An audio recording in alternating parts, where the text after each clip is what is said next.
రాజమహేంద్రవరం నగరానికి చెందిన బ్రాహ్మణ ప్రముఖులు సేవాపరులు నండూరి సుబ్బారావుకు పరశురామ పురస్కార ప్రదానోత్సవం జరిగింది. స్థానిక లలితానగర్ భార్గవ కళ్యాణ మండపంలో మంగళవారం జరిగిన పరశురామ జయంతి సభలో ఆయన ఈ అవార్డును అందుకున్నారు. పరశురామ పురస్కార ఎంపిక జ్యూరీ కమిటీ అధ్యక్షుడు దుర్వాసుల సత్యనారాయణ సభ్యుల ఆధ్వర్యంలో జరిగిన ఈ కార్యక్రమాన్ని తూర్పు గోదావరి జిల్లా బ్రాహ్మణ మిత్ర సేవా సంఘం అధ్యక్షుడు మాదిరాజు శ్రీనివాస్ నిర్వహించారు. ముఖ్య అతిథిగా బ్రాహ్మణ సేవా సంఘం రాష్ట్ర యువజన అధ్యక్షుడు సూరంపూడి కామేష్, విశిష్ట అతిథులుగా retired MPDO YV Jagannatha Rao, senior editor V Seshagiri Varaprasad, ఆత్మీయ అతిథులుగా బ్రాహ్మణ ప్రముఖులు కోవరగిరి లక్ష్మీ నరసింహప్రసాద్, చిట్టప్రగడ రాధాకృష్ణ, ఈవని యజ్ఞ సూర్యనారాయణ శర్మ, ప్రత్యేక ఆహ్వానితులుగా దినవాహి నాగసాయి, జోసుల దుర్గాప్రసాద్ చేతుల మీదుగా ఆయన పరశురామ అవార్డును అందుకున్నారు.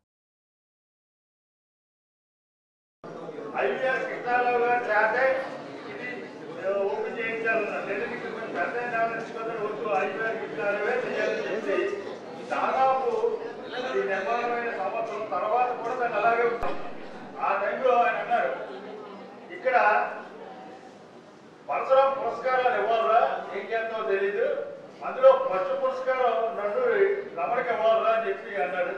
ఆ రోజు ఈ పురస్కారాలు ప్రారంభించాం. కాబట్టి వాస్తవానికి ఈ పురస్కార అర్హుడు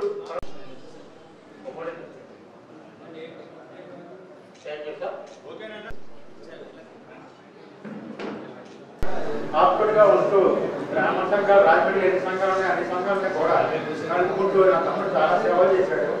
అలాగే నా తమ్ముడు ఆశ్రమం గారికి నేను తమ్ముడికి ఒక కోరిక ఉన్నది, సోమేశ్వరం గుడి కట్టాలండి. ఆ కోరిక మేరకు నేను లాలచగా హౌసింగ్ బోర్డులో ఆనాటి పెద్దలు అక్కడ ఉన్నటువంటి వాళ్ళు అందరూ హౌసింగ్ బోర్డు అందరూ కలిసి ఆ చేత గుడి కట్టించారు. ఈ గుడిలో ముఖ్యంగా ఒక నిర్ణయం తీసుకున్నాం. అదేంటంటే రాజమండ్రిలో పురోహితులు చేసే బ్రాహ్మణులందరికీ కూడా ఎవరికైతే విద్య ఉందో వాళ్ళందరూ చాలా గౌరవంగా బతుకుతున్నారు. కానీ పూజారి వృత్తిలో ఉన్నటువంటి వాళ్ళకి సరైన గౌరవం లభించట్లేదు. కారణం ఏంటంటే 5,000, 6,000, 7,000 ఇచ్చి కుటుంబాన్ని బతకమని ఎలా బతకాలో తెలియట్లేదు.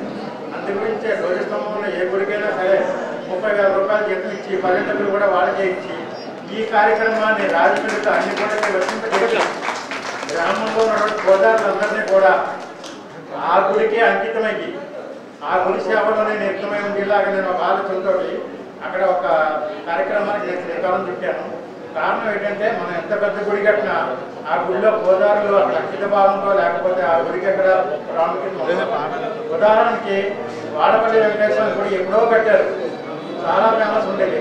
ఆ తర్వాత తరంలో కొంతమంది పురోహితులు వచ్చి ఆ గుడి యొక్క ఇదిని అందరికీ చెప్పడం మొదలుపెట్టిన తర్వాత ఆ గుడిగా ఎంత ప్రాముఖ్యత చెందిందో చూడండి. కారణం ఏంటంటే ఒక తరంలో వచ్చినటువంటి గోదావరిలో ఆ గుడి యొక్క విశిష్టతని దాని గురించి వాళ్ళ నిత్య జీవితంలో అదే పనిగా చెప్పుకుంటూ వచ్చారు.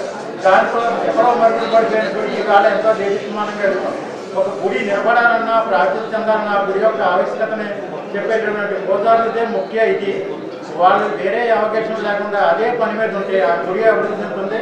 అలాగే పూజారుల యొక్క వంశము అది కూడా బాగా అభివృద్ధి చెందుతుందని నమ్మకం. ఇక్కడో కాదు అక్కడో కాదు వేసి అలా వేసి ఇలా వేసి ఏదో అనుకుంటే అక్కడ గుడి కమిటీ వాళ్ళు కూడా 5,000 ఇస్తాం, 10,000 ఇస్తాం, లేదా 3,000 ఇస్తాం అనే పద్ధతిలో ఉన్నారు. ఇలా వెళ్ళి అలా గుడి తాళం వేసుకుని వెళ్ళిపోతున్నారు. ఆ పద్ధతి మార్పు చెంది గోదావరిలో అనే వాళ్ళకి ఒక గౌరవం దక్కాలనే ఉద్దేశంతో నేను ఈ కార్యక్రమానికి శ్రీకారం చుట్టాను. అది ఇంకా వ్యాప్తి చెందాలని కోరుకుంటున్నాను. దీని మీద బ్రాహ్మణ సంఘం వాళ్ళు అందరూ కూడా ఒక కమిటీ కింద నిర్ణయించుకుని ఒక కార్యక్రమం చేసి ముందుకు తీసుకెళ్తారని కోరుకుంటున్నాను. ఈ కార్యక్రమం యొక్క మొత్తం ఫలితం అంతా కూడా